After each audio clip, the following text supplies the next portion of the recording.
어머님 얘기는 따로 하죠. 그 메시지를 본 순간 65살 은퇴 교사의 온몸이 얼어붙었습니다. 평생 칠판 앞에서 아이들 이름을 하나하나 불러주던 그녀였어요. 사람은 숫자가 아니야. 이름이 있고 마음이 있어라고 가르쳤던 선생님이었죠. 그런데 지금 정작 그녀의 이름은 가족 단톡방 어디에도 없었습니다. 우연히 발견한 또 다른 가족 단톡방. 거기엔 며느리들과 아들, 그리고 충격적이게도 남편까지 있었어요. 오가는 메시지 속 한 단어가 그녀의 세계를 산산조각 냈습니다. 이번엔 정리해야죠. 웃음 이모티콘까지 달린 그 차가운 계획들. 가족에게 정리 대상이 되어버린 한 여인. 그녀는 과연 어떤 선택을 할까요? 도움이 되셨다면 구독과 좋아요 부탁드려요. 무료고요. 제게는 정말 큰 힘이 됩니다. 저는 김미정입니다. 65살이에요. 평생 초등학교에서 아이들을 가르쳤습니다. 분필가루가 손등에 하얗게 묻던 날들이 많았죠. 종치는 소리, 아이들이 복도에서 뛰는 발자국, 선생님하고 달려오던 목소리. 그 소리들이 제 하루를 채웠어요. 은퇴를 하고 집에 있으니까 그 소리들이 한꺼번에 사라졌습니다. 처음에는 달콤했어요. 잠도 늦게 일어났고 창가에 햇볕이 들어오면 그냥 앉아서 빛을 구경했어요. 그런데 며칠 지나니까 고요함이 커졌고 어느 날부터 그 고요함이 제 등을 끌어내렸습니다. 라디오를 켜도 말은 허공에서 흩어졌고 TV 뉴스 자막은 눈앞을 지나가기만 했어요. 머릿속에는 아무것도 남지 않았습니다. 아침이면 물을 끓였습니다. 주전자에서 김이 오르면서 칡 소리가 났어요. 남편 정우가 먼저 한 잔 마셨습니다. 오늘 물이 더 뜨겁네. 불을 조금 세게 올렸어요. 그렇게 짧게 말을 주고받고 나는 커피를 탔습니다. 머그컵을 두 손으로 감싸면 손바닥으로 열기가 전해졌어요. 그 온기 하나가 아침을 견디게 해줬습니다. 창문을 열면 지나가는 버스 소리가 들렸어요. 어디론가 가는 사람들, 회사에 출근하는 사람들, 학교 가는 아이들. 세상은 가고 있었고 나는 집에 서 있었습니다. 그 사실이 마음을 눌렀어요. 점심쯤이면 늘 휴대폰을 들여다봤습니다. 가족 단톡방이 제 하루의 창문이었죠.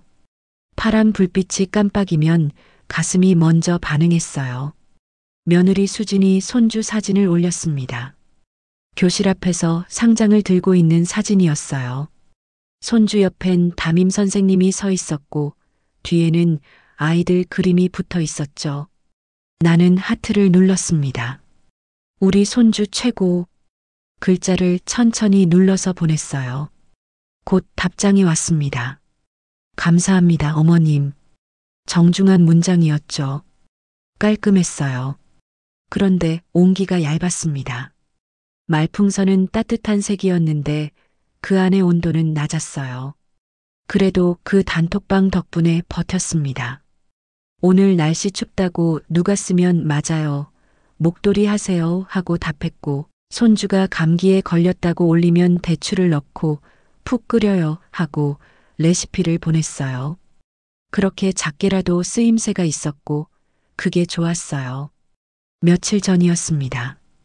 오후에 폰이 갑자기 꺼졌어요. 충전을 해도 켜지지 않았습니다.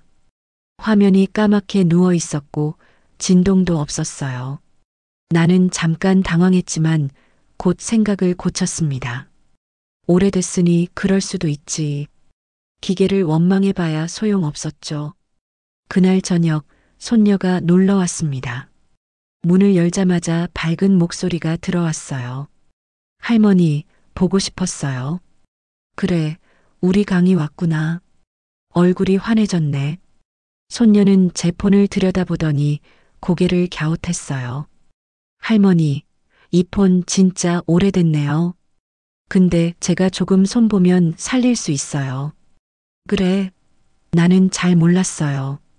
그냥 꺼졌어요. 잠깐만요. 제 폰으로 백업해 놓고 할머니 계정도 확인해 볼게요. 나는 소파 끝에 앉아서 손녀 손을 바라봤습니다. 작은 손가락이 빠르게 움직였고 화면은 금방금방 바뀌었어요. 그 모습이 신기했습니다. 학교에서 아이들이 스마트패드로 그림을 그리던 장면이 떠올랐어요. 시대가 달라졌구나. 속으로 중얼거렸어요. 손녀가 잠깐 멈췄습니다. 할머니. 왜? 우리 가족방이 2개예요. 2개? 응. 가족방이랑 가족방이. 왜 2개죠? 나는 눈을 찡그렸습니다. 글쎄, 뭘 그렇게 만들어 놨어?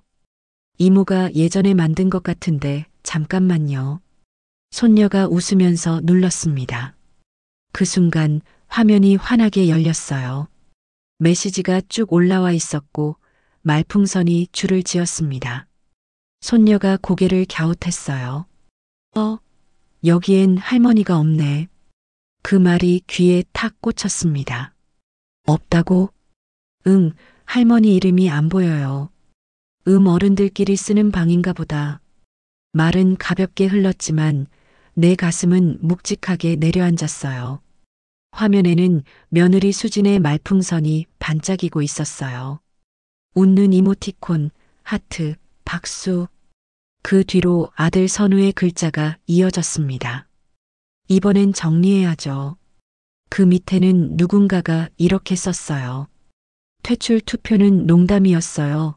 키읔키읔 그래도 감정은 빼요. 퇴출? 그 한 단어가 심장을 찔렀습니다. 누굴 퇴출한다는 거야? 입술이 떨렸어요.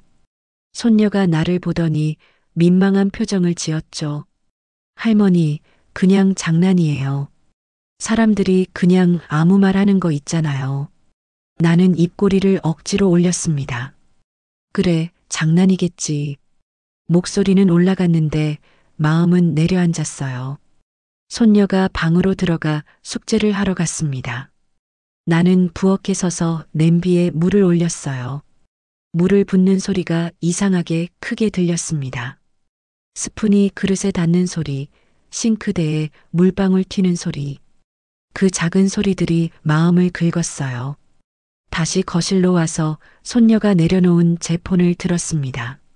화면이 켜졌고 밝은 색의 아이콘들이 줄을 섰어요.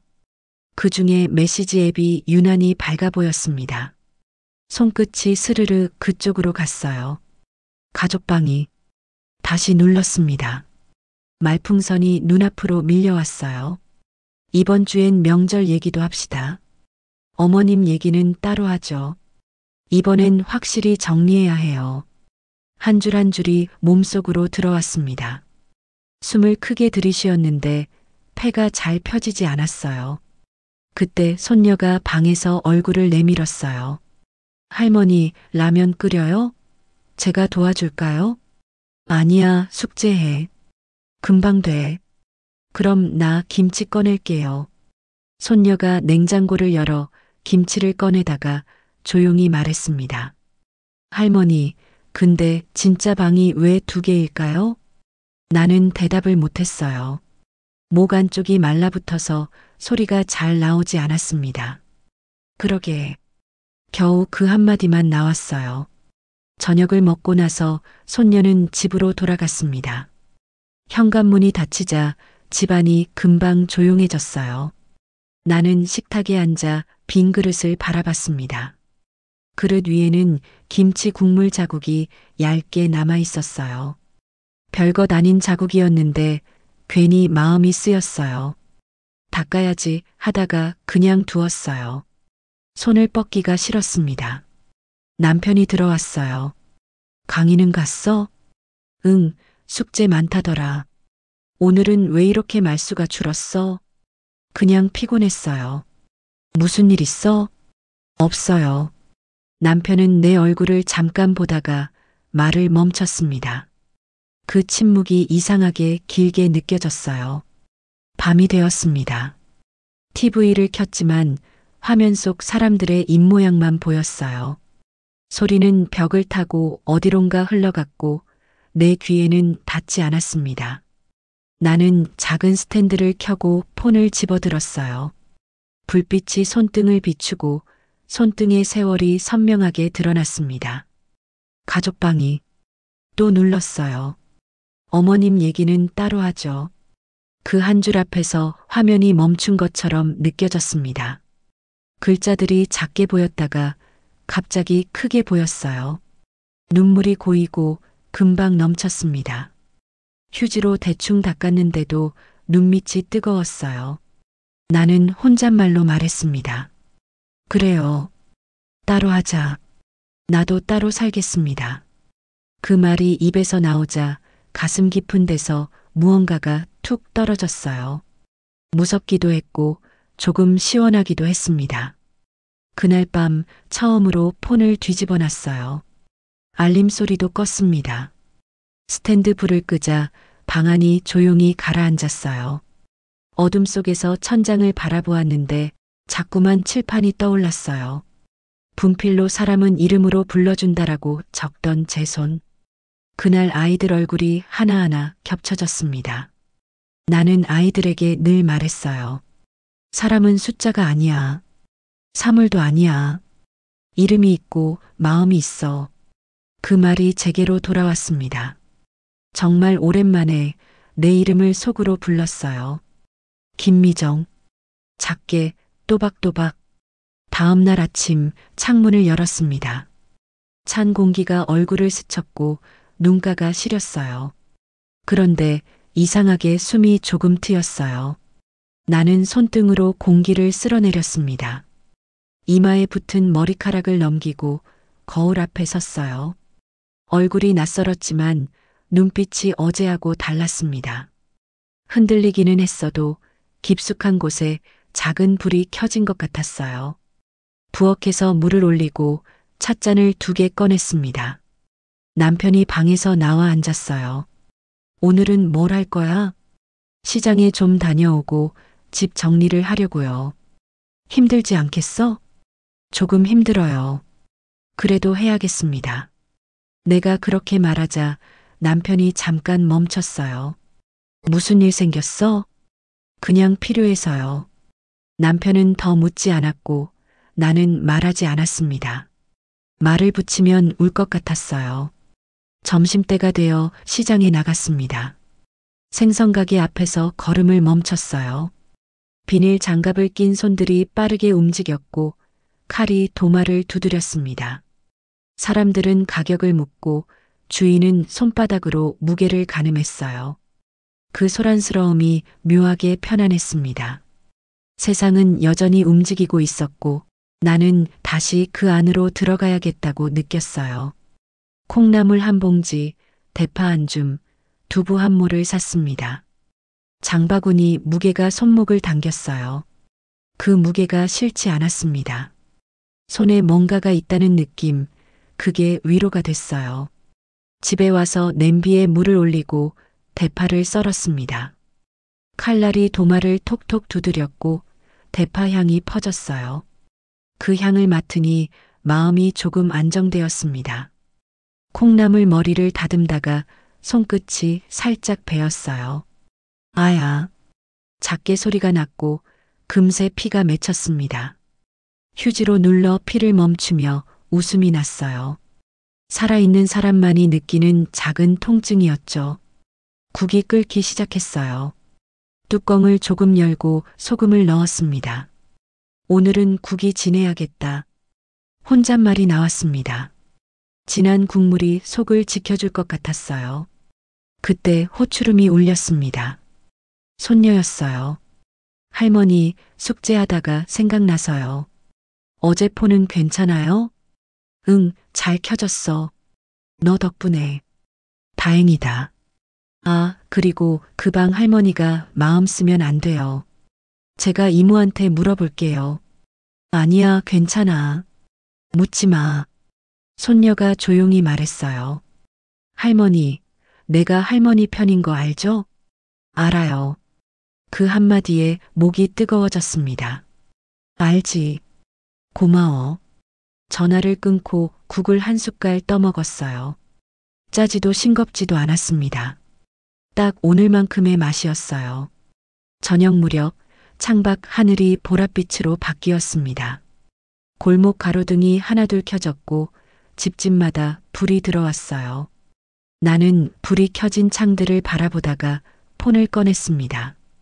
알림은 꺼져 있었고 화면은 차분했어요. 그런데 마음속에서 작은 소리가 계속 났습니다. 내 이름을 지키자. 그 말이 반복되었어요. 소파에 앉아 오래된 수첩을 꺼냈습니다. 교무실 책상 서랍에서 가져와 보관하던 수첩이었죠. 첫 장에는 이런 문장이 적혀 있었습니다. 아이를 부를 때는 이름을 또렷하게 부른다. 그게 시작이고 그게 약속이다. 나는 그 밑에 새로 적었어요.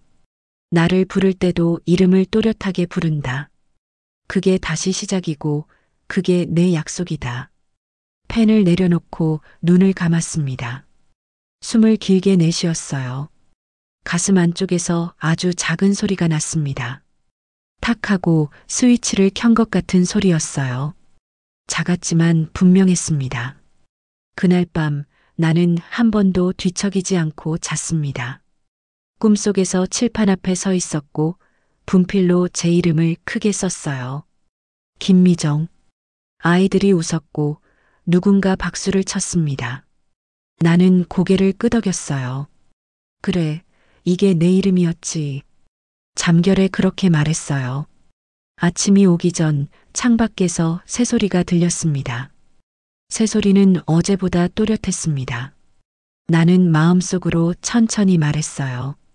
오늘은 조금 다르게 살겠습니다. 누가 나를 빼도 나는 나를 넣겠습니다.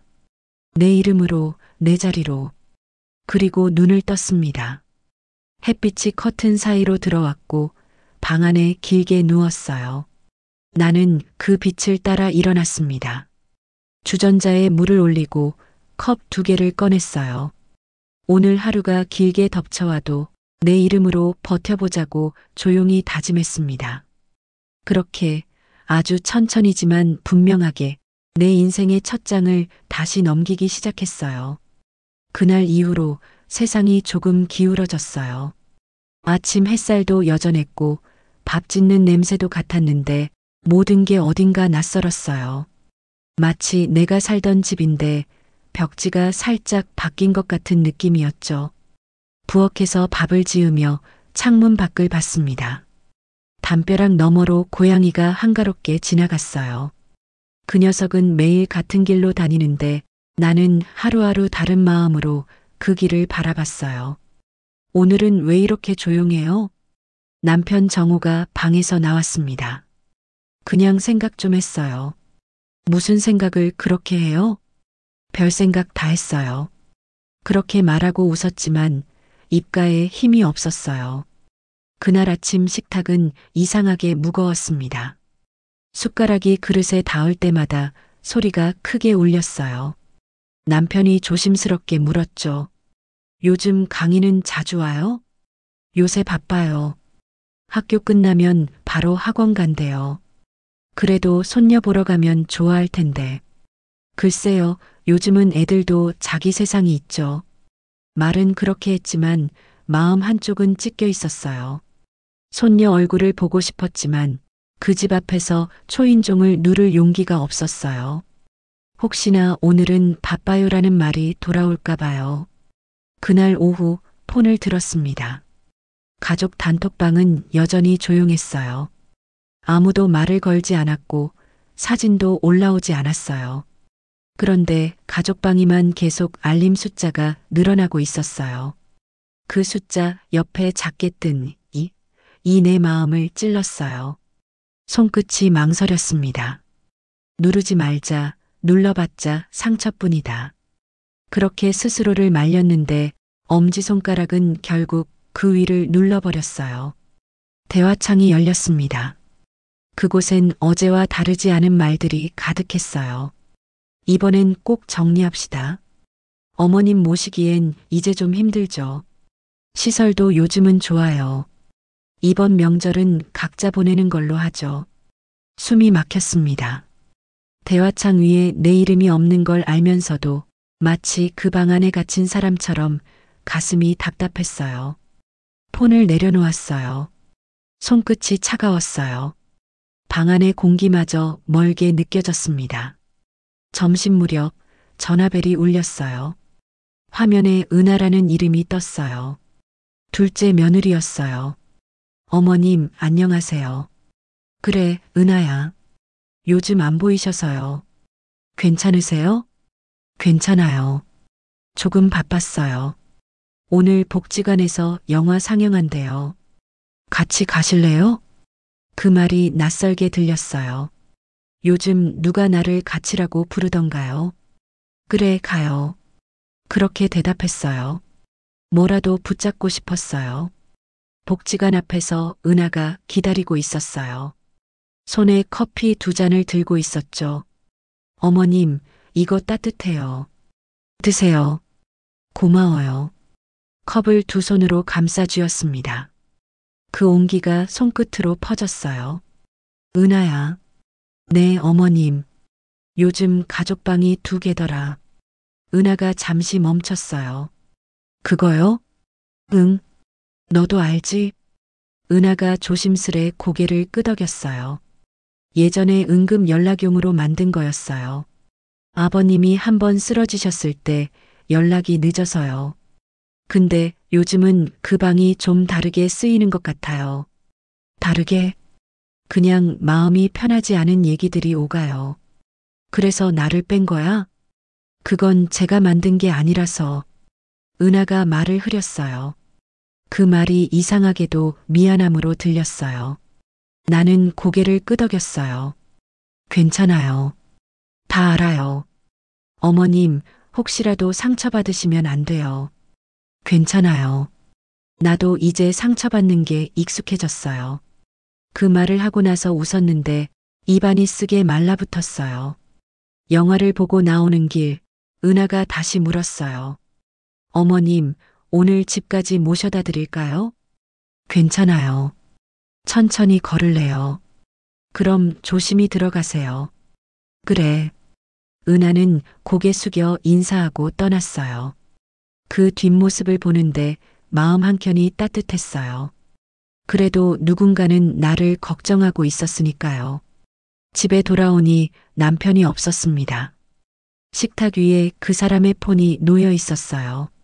진동이 울렸습니다. 가족방.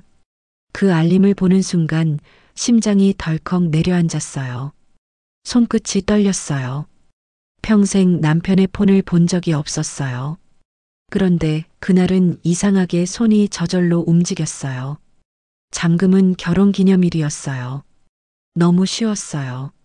화면이 켜졌습니다. 그 안에서 나는 내 이름이 없는 또 하나의 세상을 보았어요.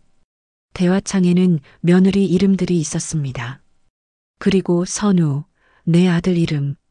글자가 빛나고 있었어요. 어머님 적금은 아버님 명의로 되어 있죠? 연금은 이번 달까지 확인했어요. 시설 쪽은 예약 가능하대요. 올해 안에 정리해야 돼요. 심장이 쿵 내려앉았어요. 정리. 그 말이 그렇게 차가울 수가 없었어요. 사람을 정리한다니요. 나는 의자에 앉았다가 금세 일어났어요. 다리가 풀렸어요. 주방까지 겨우 걸어갔습니다. 싱크대에 손을 짚었는데 손이 덜덜 떨렸어요. 냉장고 문을 열었다 닫았습니다. 불빛이 켜졌다 꺼졌어요. 그 불빛이 내 얼굴을 비췄어요. 그 속에 나는 낯선 사람이었어요. 그때 머릿속에 교사 시절이 스쳤습니다. 사람은 버리는 게 아니라 남기는 거야. 아이들에게 그렇게 가르쳤었죠. 그 말이 지금 제 목을 조였어요. 나는 버려지고 있었어요. 그리고 아무 말도 하지 못했어요. 밤이 되었습니다. 남편이 돌아왔어요. 오늘은 왜 이렇게 말이 없어요? 그냥 조금 피곤했어요. 무슨 일 있었어요? 아니요. 그가 잠시 나를 보더니 고개를 숙였어요. 그 눈빛이 처음으로 나를 피했어요. 나는 그게 더 아팠어요. 그날 밤 침대에 누웠는데 잠이 오지 않았어요. 천장에 비친 불빛이 눈을 찔렀어요. 눈을 감아도 글자들이 떠올랐어요. 시설, 정리, 오래 안에. 그 단어들이 계속 돌았어요. 눈을 감고 귀를 막아도 그 소리가 안 사라졌어요. 새벽이 되자 마음이 조금 가라앉았어요. 몸이 무거웠지만 머리는 맑았어요. 울 만큼 울었나 봐요. 그래서인지 목소리가 차분했어요. 그래요. 이제 알았어요. 나는 그들에게 정리 대상이었어요. 그럼 이제 나라도 나를 정리해야죠. 창밖이 밝아졌어요. 햇빛이 커튼 사이로 들어왔어요. 나는 손을 펴서 그 빛을 잡아봤어요. 따뜻했어요. 그때 마음속에서 작은 결심이 올라왔어요. 이제부터 내가 나를 다시 적겠습니다. 그 말이 내 안에서 울렸어요. 작은 불씨 하나가 다시 켜졌어요. 그날 오전 거울 앞에 섰습니다. 피곤한 얼굴이었지만 눈빛이 달라졌어요. 어제의 눈빛은 두려움이었는데 오늘의 눈빛은 결심이었어요. 그때부터였어요. 내 인생의 속도가 조금씩 바뀌기 시작한 게 아주 느리지만 분명히 달라지고 있었어요. 그날은 이상하게도 집안 공기가 무겁게 가라앉았어요. 문을 닫아놨는데도 바람이 새는 것처럼 마음이 시렸습니다. 남편 정우가 부엌에서 컵을 닦으며 물었어요. 오늘도 시장 다녀왔어요? 응, 조금. 반찬거리 사왔어요. 괜히 힘쓰지 말아요. 이제 몸 챙겨야죠. 몸이 멀쩡한데 뭐라도 해야죠. 요즘 따라 부쩍 밖을 도네요. 가만히 있으면 머리가 시끄러워요. 남편은 아무 말 없이 컵을 놓았어요. 컵 부딪히는 소리가 유난히 크게 울렸습니다. 점심을 먹고 나서 남편은 외출 준비를 했어요. 병원 가야 해요. 재검 있는 날이잖아요. 그래요. 혼자 갈 수 있겠어요? 그럼요. 익숙해요. 그가 코트를 입으면서 말을 이었어요. 같이 갈래요? 아니요. 오늘은 집에 있을래요. 그래요. 일찍 들어올게요. 그는 그렇게 말하고 현관문을 닫았어요. 문이 닫히는 소리가 어쩐지 멀리서 들렸습니다. 거실로 돌아오자 정적이 가득했어요. TV는 꺼져 있고 시계 초침 소리만 들렸어요. 그 초침 소리가 이상하게 빠르게 들렸어요. 숨이 자꾸 따라 뛰었어요. 식탁 위에 남편의 폰이 있었습니다. 검은 커버에 살짝 긁힌 자국이 있었어요. 그 자국이 유난히 눈에 띄었어요. 그때 진동이 울렸습니다. 띵! 알림이 떴습니다. 가족방. 그 세 글자가 또박또박 보였어요. 손끝이 저절로 움직였어요. 보지 말자. 속으로 그렇게 말했는데 눈이 먼저 움직였어요. 화면이 켜졌습니다. 잠금은 여전히 결혼기념일이었어요. 그 번호를 누르는 손이 떨렸어요. 잠금이 풀렸습니다. 대화창이 눈앞에 떠올랐어요. 이번엔 진짜 정리합시다. 시설은 가까운데 알아봤어요. 어머님 적금은 아버님 이름으로 돼 있죠? 그건 확인 중이에요. 이번 명절 전에 정리하는 게 낫겠어요. 그 밑에 웃는 이모티콘이 달려 있었어요. 키읔키읔 그 웃음 두 글자가 날카롭게 꽂혔어요. 심장이 쿵 떨어졌습니다. 손끝이 하얘졌어요.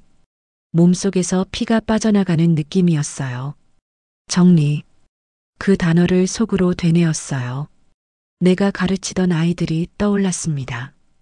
아이들 앨범 속에 적어뒀던 이름들. 그 아이들이 선생님, 저 잊지 마세요. 라고 말하던 얼굴들. 나는 그 이름 하나하나를 다 외우려고 노력했었어요. 그런데 내 이름은 지금 이렇게 지워지고 있었어요. 화면을 내려봤어요. 그 밑엔 이런 말이 있었어요. 아버님도 동의하셨죠? 네, 마음은 정리하신 것 같아요. 그 문장을 읽는 순간 눈앞이 흐려졌어요. 손에서 폰이 떨어졌어요. 바닥에 부딪히는 소리가 둔탁하게 울렸습니다. 아버님도 동의하셨죠? 그 한 줄이 머릿속에서 계속 맴돌았어요. 아버님, 그러니까 내 남편이요. 그가 알고 있었다는 말이잖아요. 숨이 막혔습니다. 이건 단순히 아들 부부의 얘기가 아니었어요. 이건 가족 전체의 합의였어요. 그 방에는 내 남편도 있었어요. 그 사실이 나를 무너뜨렸습니다. 손으로 입을 가렸어요. 소리가 나올까봐, 울음이 터질까봐, 눈물이 손바닥 사이로 새어나왔습니다. 그때 누군가 벨을 눌렀어요. 띵동. 깜짝 놀라서 폰을 숨겼어요. 문을 열자 택배 기사였어요. 김미정님 택배요. 네, 여기 놔주세요. 박스를 받으면서도 손이 떨렸어요. 이름을 불러주는 소리조차 아프게 들렸어요. 문을 닫고 나서 바닥에 주저앉았어요. 무릎이 툭 꺾였어요. 눈물이 멈추지 않았어요. 온몸이 젖었어요. 그런데 이상하게도 그 울음 속에서 한 가지 생각이 들었어요. 그래, 이제 확실히 알았다. 나 혼자였구나. 한참 후에야 몸을 일으켰어요. 주방으로 걸어가 물을 마셨습니다. 찬물이 목을 타고 내려갔어요. 속이 시원한 대신 가슴이 비어버렸어요. 그때 현관문이 열렸어요. 남편이 돌아왔어요. 미정아, 나왔어. 그 목소리가 평소보다 조심스러웠어요. 병원은 어땠어요? 검사 잘 끝났어. 별일 없대. 다행이에요. 근데 당신은 왜 이렇게 얼굴이 하얘? 그냥 좀 피곤해서요. 무슨 일 있었어요? 아니요. 정말이에요. 남편이 내 얼굴을 한참 봤어요. 그 시선이 이상했어요. 무언가 알고 있는 눈빛 같았어요. 나는 눈을 피했습니다. 그 순간 남편이 작게 한숨을 쉬었어요. 그 소리가 길게 이어졌어요. 미정아. 응? 나 미안해. 왜요? 그냥 요즘 당신한테 미안해요. 그 말이 내 귀에 이상하게 들렸어요. 그냥이라는 단어가 괜히 낯설었어요. 그냥이라니. 아무 이유 없이 미안할 리가 있나요? 나는 대답하지 않았어요. 남편은 방으로 들어갔어요. 문이 닫히는 소리가 천천히 들렸어요. 나는 식탁에 그대로 앉아 있었어요. 손가락 끝이 차가워졌어요. 그날 밤 나는 불을 끄지 않았어요. 불빛이 꺼지면 어둠이 무서울 것 같았어요. 식탁 위에 놓인 폰을 바라봤어요. 꺼진 화면 속에 내 얼굴이 희미하게 비쳤어요. 그 얼굴이 너무 낯설었어요. 잠을 이루지 못하고 새벽을 맞았습니다. 밖은 아직 캄캄했어요. 커튼 틈 사이로 가로등 불빛이 들어왔어요. 나는 속삭였어요. 그래요. 이제 확실히 알았어요. 이 집에서도, 이 가족에서도 나는 투명 인간이었어요. 그 말이 입 밖으로 나오자 오히려 편했어요. 지금까지 붙잡고 있던 게 잘못이었다는 걸 깨달았어요. 그때 마음속 깊은 곳에서 작게 타는 불씨가 느껴졌어요. 분노라고 하기엔 너무 조용했고 체념이라고 하기엔 뜨거웠어요. 그건 살아있는 자의 의지였어요. 나는 조용히 폰을 들었습니다. 그 방의 알림을 껐어요. 그리고 이름 옆에 새로 표시를 남겼어요. 읽지 않음 유지. 이제 그들의 말은 내게 닿지 않을 거예요. 그 대신 나 자신에게 닿게 하려고요. 부엌으로 가서 물을 끓였습니다. 김이 올라오자 얼굴을 가까이 대봤어요. 따뜻했어요. 그 온기가 나를 감쌌습니다. 마음속으로 말했어요. 그래요. 이제부터는 내가 나를 구하겠습니다. 그리고 그날 새벽 나는 작은 노트를 꺼내서 이렇게 적었어요. 나를 지운 사람들보다 나를 기억하려는 나 자신을 먼저 믿겠다. 펜을 내려놓자 손끝이 조금 떨렸어요. 하지만 그 떨림은 두려움이 아니라 시작의 떨림이었어요. 그날 이후 나는 다시 숨을 쉬기 시작했어요.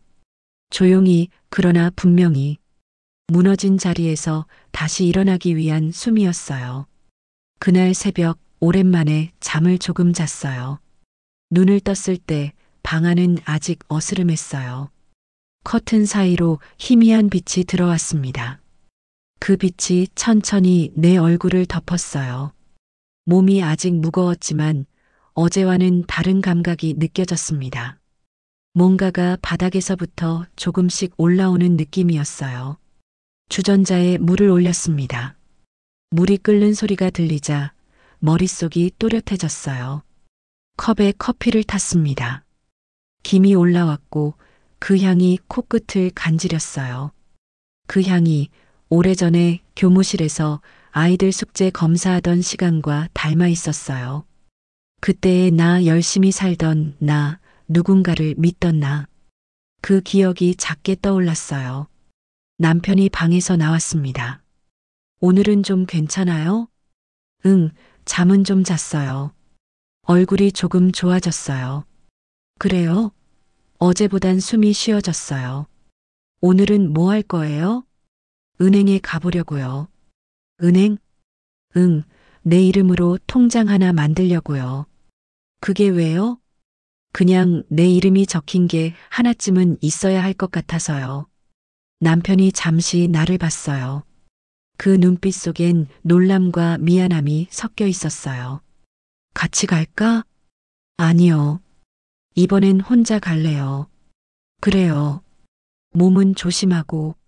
네. 현관문을 나서는데 공기가 다르게 느껴졌어요.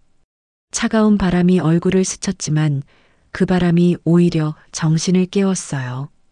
발걸음이 조심스러웠어요. 한 걸음 한 걸음이 새로웠어요. 은행에 도착했을 때 자동문이 천천히 열렸어요. 안쪽에 따뜻한 공기가 퍼졌어요. 번호표를 뽑았어요. 대기번호 62번.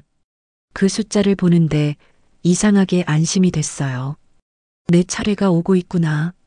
오랜만에 기다림이 두렵지 않았어요. 앞자리에 앉은 노부부가 서로를 부축하며 앉아 있었어요. 아내가 남편의 팔을 꼭 잡고 있었죠. 그 모습을 보는데 마음 한켠이 찡했어요. 저 사람들은 아직 서로에게 이름을 불러주고 있겠구나. 나는 언제부터 이름이 어머님, 그분, 정리 대상자로 바뀌었을까요? 김미정님. 창구 직원의 목소리가 들렸습니다. 순간 가슴이 뛰었어요. 내 이름이 또렷하게 들렸어요. 나는 천천히 자리에서 일어났습니다. 네, 저예요. 직원은 웃으며 자리를 안내했어요. 어서 오세요. 어떤 업무 도와드릴까요? 통장 만들고 싶어요. 제 이름으로요. 어떤 종류로 하시겠어요? 생활비 통장이요. 아주 작게라도 제 돈으로 쓰는. 네, 알겠습니다. 직원이 서류를 내밀었어요. 여기 서명해 주세요. 펜을 들었어요. 김미정. 글자를 쓰는 순간 손끝이 조금 떨렸어요. 하지만 그 떨림은 두려움이 아니라 살아있다는 증거였어요. 펜촉이 종이를 스칠 때 그 소리가 들렸어요. 사각사각. 그 소리가 내 심장 박동과 닮아 있었어요. 창구 직원이 미소를 지었어요. 김미정님 축하드려요. 새 계좌가 개설됐습니다. 고맙습니다. 손에 작은 통장을 쥐었어요. 하얀 표지 위에 김미정이라는 글자가 선명하게 찍혀 있었어요. 그 세 글자가 눈부시게 느껴졌어요. 은행을 나와 햇빛을 마주했습니다. 햇살이 눈부셨지만 눈을 피하지 않았어요. 손으로 가리지도 않았어요. 그냥 그 빛을 그대로 맞았어요. 눈물이 살짝 고였어요. 슬퍼서가 아니라 내가 다시 나를 만난 기분이었어요. 길을 걷다가 낯익은 건물 앞에서 멈췄어요. 행복복지센터. 예전에 남편이랑 건강체조반 들으러 왔던 곳이었어요. 유리문에 공고문이 붙어 있었어요.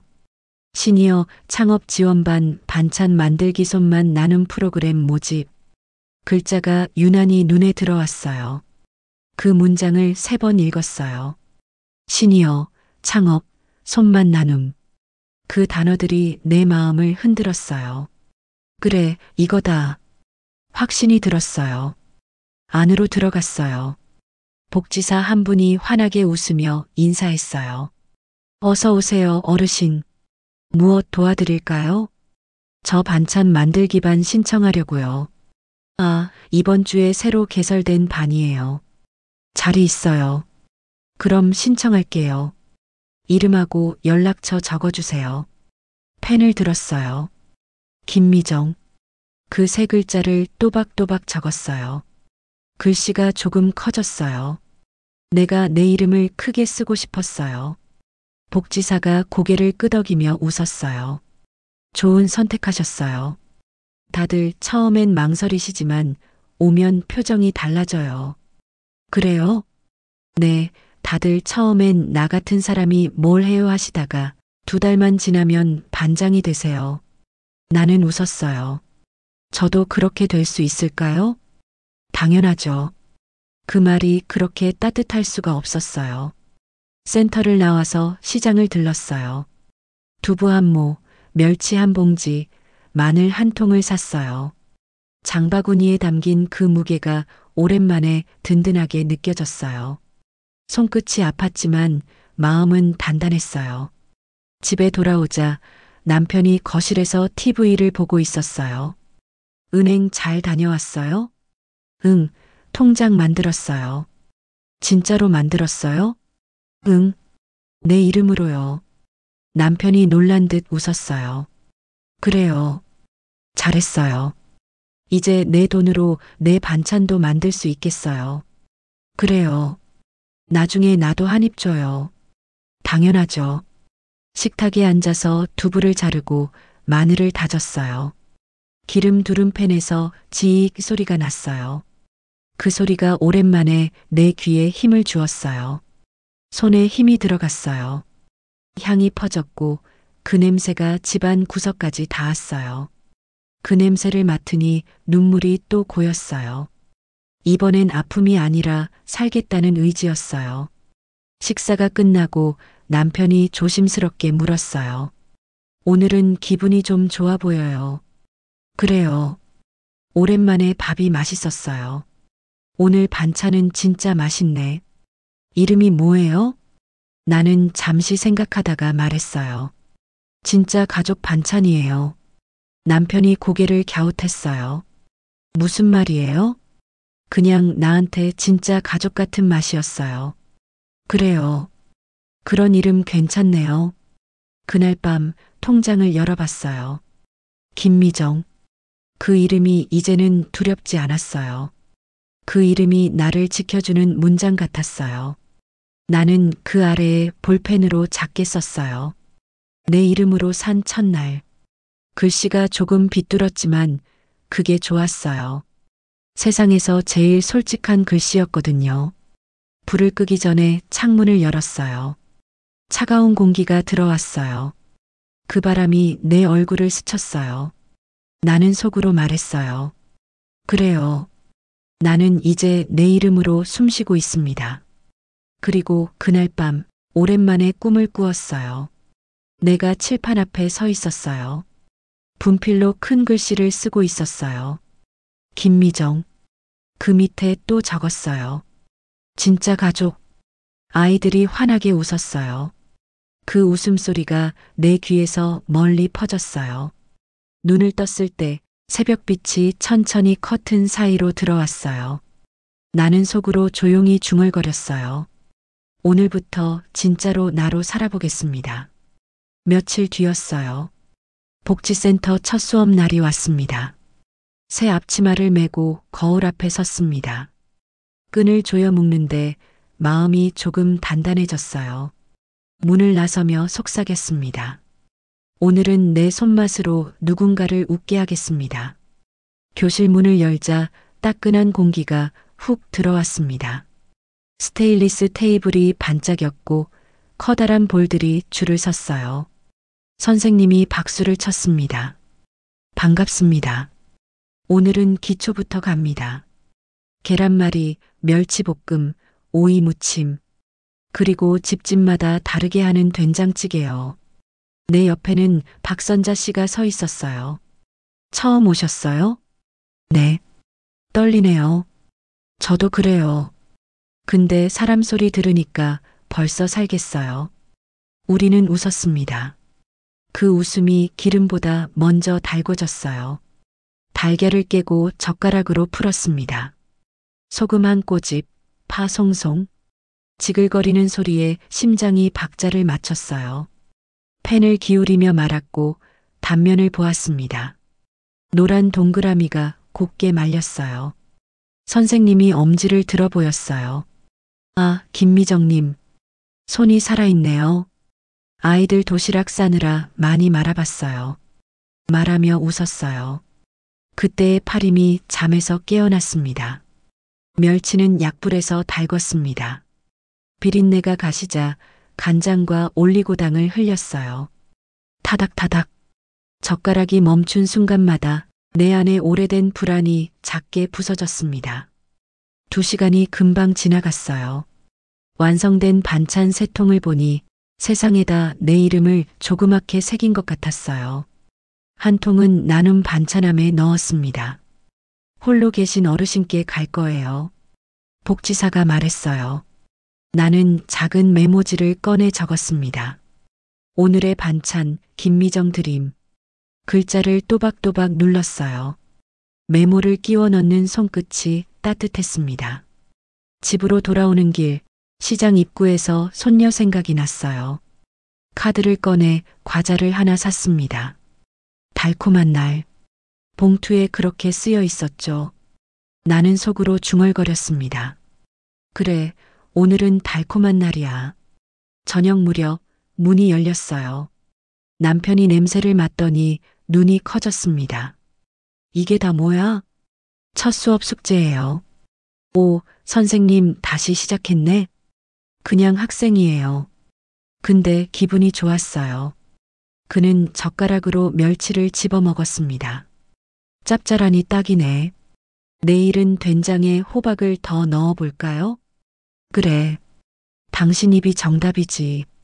식탁에 앉아 밥을 먹었습니다. 숟가락이 오가는 소리가 오랜만에 집을 채웠어요. 나는 밥 한 숟갈을 삼키며 마음속으로 다짐했어요. 이 맛으로 살자. 이 소리로 살자. 다음 날 아침 복지센터에서 전화가 왔어요. 김미정님, 주말 나눔 봉사같이 가능하실까요? 네, 하겠습니다. 고맙습니다. 명단에 올릴게요.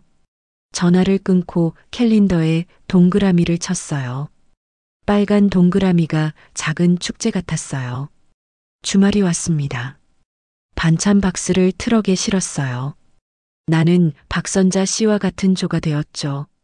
첫 번째 댁 문이 열렸습니다. 허리 굽은 할머니가 서 있었어요. 아이고, 반찬이 왔네. 네, 오늘은 계란말이랑 멸치, 무침이에요. 접시에 조금 덜어드리고 숟가락을 넣어드렸어요. 할머니가 한 입 드시더니 눈을 감았어요. 아, 이 맛. 집맛이네. 그 한마디가 심장을 푹 데웠습니다. 나는 괜히 바닥을 닦는 척했어요. 눈물이 올라왔거든요. 3번째 집까지 돌고 차에 올라탔어요. 선자 씨가 고개를 돌려 물었어요. 선생님, 갑자기 왜 울컥했어요? 누가 제 밥을 맛있게 먹어주니까요. 그게 이렇게 클 줄 몰랐어요. 그래요. 사람은 결국 밥으로 이어지지. 우리는 창밖을 잠깐 같이 봤어요. 바람이 간판을 흔들었고 간판의 3글자가 떨렸습니다. 가족 식당. 나는 미세하게 웃었습니다. 언젠가 간판을 달아볼까요? 무슨 간판? 진짜 가족. 선자 씨가 박장대소했어요. 아이고, 이름이 너무 좋아서 울컥한다. 봉사가 끝나고 집에 오니 카톡 알림 하나가 떠 있었어요. 강희. 손녀였어요. 할머니, 복지센터 기사에 사진 나와요. 진짜 가족 반찬 나눔, 김미정 참여라고 떠요. 사진 속에 앞치마를 맨 내가 있었습니다. 눈가 잔주름이 크게 잡혔는데 이상하게 괜찮았어요. 그 주름이 살아온 길 같았거든요. 내가 답장을 보냈습니다. 내일 오면 반찬 줘요. 프라이빗 픽업 예약. 그 밤 손녀가 왔어요. 식탁에 반찬을 펼쳐주자 눈이 반짝였어요. 오, 이게 소문으로 듣던 진짜 가족 반찬? 그렇습니다. 의식 있는 멸치, 책임감 있는 오이. 손녀가 깔깔 웃었습니다. 할머니, 진짜 멋져요. 내가 멋져요. 손녀가 잠깐 조용해졌어요. 할머니, 그 방 말이에요. 엄마랑 아빠도 많이 반성했대요. 요즘은 다른 얘기로 돌렸대요. 나는 고개를 끄덕였어요. 그래. 사람은 고치며 살아야지. 손녀가 내 손을 꼭 잡았어요. 할머니 편인 거 알죠? 알죠. 내 편이 하나면 천군만마예요. 우리는 손을 잠깐 더 잡고 있었습니다. 다음 날 오후 며느리 수진에게서 전화가 왔어요. 어머님 기사 봤어요. 정말 대단하세요. 고맙습니다. 그동안 제가 너무 편하게만 생각했어요. 어머님 마음을 잘 몰랐어요. 수진의 목소리가 떨렸어요. 나는 숨을 고르고 말했어요. 우린 가족이지. 모르는 게 있으면 묻고 잘못한 게 있으면 고치면 돼요. 다음 주에 밥 해드릴래요. 제가 찾아가도 될까요? 그래요. 밥 같이 먹어요. 전화를 끊고 부엌 의자에 앉았습니다. 의자 다리가 바닥을 스치는 소리가 났어요. 그 소리가 이상하게 단단했습니다. 그 주말 둘째 며느리 은하가 먼저 들어왔어요. 어머님, 앞치마 선물이에요. 베이지색 면 앞치마였어요. 가슴 부분에 작은 글씨가 수놓아져 있었어요. 미정의 진짜 가족. 나는 웃다가 그만 울컥했어요. 이 글씨 내가 했어? 네. 서툴죠? 아니야. 이게 딱 좋아. 끈을 묶으며 마음도 묶였습니다. 흐트러지지 않게, 너무 새지도 않게. 그날 저녁 식탁은 붐볐어요. 된장찌개가 보글보글, 멸치가 반짝반짝, 계란말이가 노릇노릇. 남편이 수저를 들며 말했어요. 오늘은 잔치네. 잔치까지는 아니고 시작이죠. 뭐의 시작? 진짜 가족 식탁의 시작. 초인종이 울렸습니다. 수진과 손녀가 서 있었어요. 어머님, 무슨 냄새예요? 너무 좋아요. 어서 와요. 앉아요. 밥부터 먹자. 자리에 앉아 젓가락이 오가자 식탁 위 공기가 풀렸습니다. 손녀가 계란말이를 집어 한 입 넣었어요. 헉, 이거 학교 매점에서 파는 거랑 차원이 달라요. 그래. 초딩 도시락 레시피의 끝판왕이었지. 수진이 조심스럽게 말했어요. 어머님, 제가 오늘은 설거지 다 할게요. 같이 해요. 식구가 같이 해야 맛있어요. 우리는 나란히 싱크대 앞에 섰습니다. 수진이 작은 목소리로 말했어요. 그 방 이제 없애겠습니다. 나는 고개를 끄덕였어요. 없애도 되고 놔둬도 돼요. 중요한 건 그 방이 우리 마음속에 없다는 거예요. 수진이 그 말에 더 고개를 끄덕였어요. 물소리가 부드럽게 흘렀습니다. 식사가 끝나고 손녀가 묻었어요. 할머니, 가게는 언제 열어요? 가게, 기사에서 봤잖아요. 창업 지원반. 간판 달아야죠.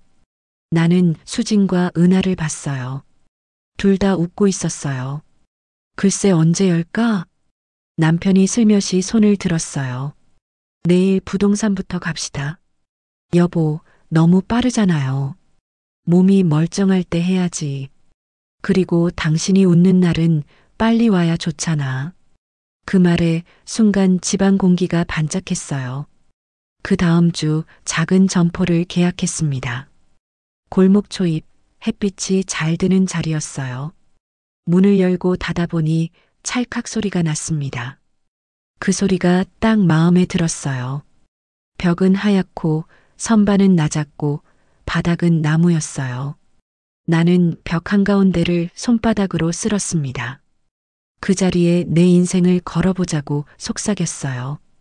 간판을 달 날 손녀가 제일 먼저 왔어요. 사다리 아래에서 두 손을 하늘로 뻗었죠. 조금만 더.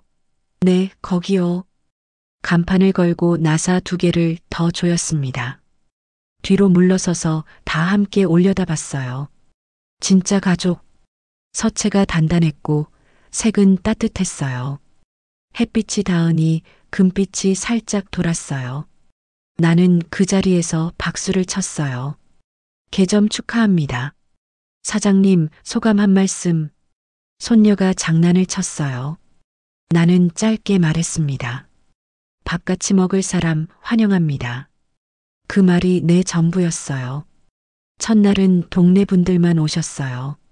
문을 열자 고소한 향이 골목으로 흘렀어요. 여기가 기사 났던 그 집이죠? 누군가 묻었어요. 네, 들어오세요. 오늘은 계란말이, 오징어 볶음, 무들깨국이에요. 이름이 왜 진짜 가족이에요? 밥같이 먹으면 가족이니까요. 손님이 웃었습니다. 참 말이 좋네요. 점심 무렵 낯익은 그림자가 문 앞에 섰어요. 아들이었어요. 선우가 문턱에서 잠깐 멈췄습니다. 나는 먼저 말했어요.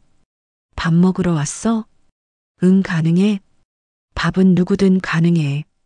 그는 고개를 숙이고 들어왔어요. 수진과 손녀가 뒤를 따랐어요. 남편은 조용히 그릇을 더 꺼냈죠.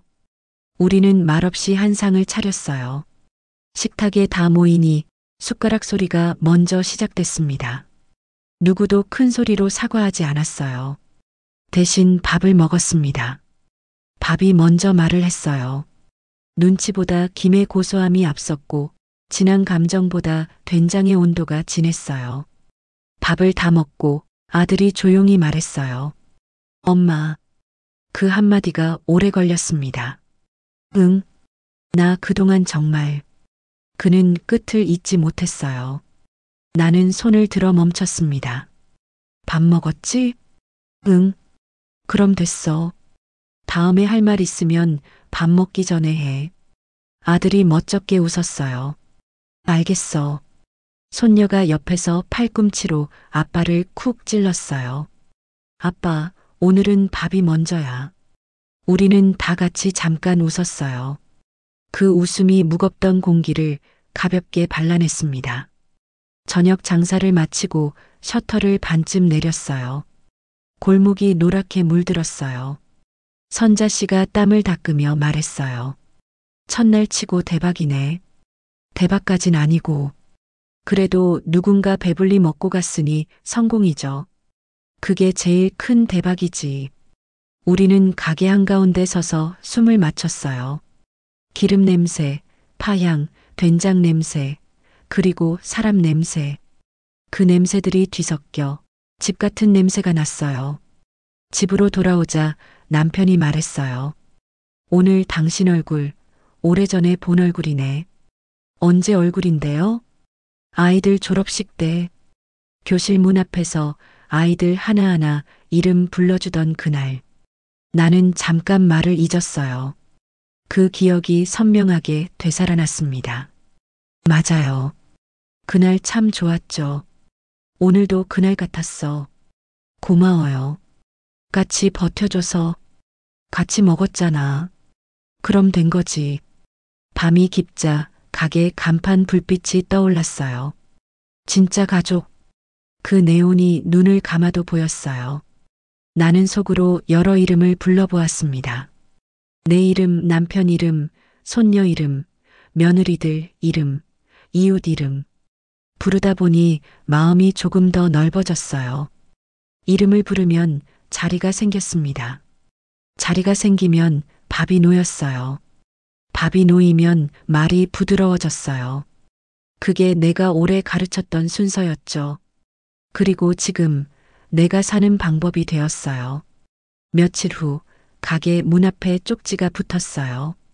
삐뚤빼뚤한 글씨였어요. 사장님, 반찬 덕분에 잘 먹었습니다. 하루가 조금 견딜만해졌습니다. 고맙습니다. 나는 그 쪽지를 유리 진열장 안쪽에 슬며시 붙였어요. 손으로 한번 눌러 고정했습니다. 붙이는 동안 심장도 같이 붙는 기분이었어요. 흔들리던 마음이 조금 덜 흔들렸습니다. 어느 날 점심이 막 끝날 때였어요. 문이 열리고 낯익은 얼굴이 조심스럽게 들어왔어요. 부동산 사장님 부인이었죠. 예전에 우리 집을 금매로 내놓을 때 어색한 눈빛으로 서류를 건네던 사람이었어요. 그가 쑥스러운 표정으로 말했어요. 그때 참 죄송했어요. 오늘은 제가 밥값 내도 될까요? 밥값은 늘 같습니다. 오늘은 같이 한 그릇 하시죠.